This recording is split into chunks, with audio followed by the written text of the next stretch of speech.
Agar tidak salah sasaran dalam pembongkaran puluhan bangunan liar di Kecamatan Ciomas, Satpol PP sebelumnya telah menandai bangunan dan garis dengan warna merah.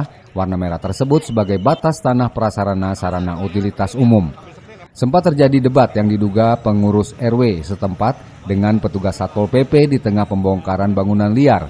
Pasalnya, mereka mempertanyakan bangunan liar yang berada di wilayah Kelurahan Padasuka agar dibongkar sehingga tidak adanya tebang pilih di jalur tersebut.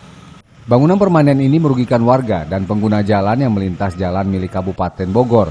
Banyaknya kendaraan terparkir di atas lintasan jalan, bahkan bongkar muat salah satu waralaba yang diduga berdiri tidak berizin.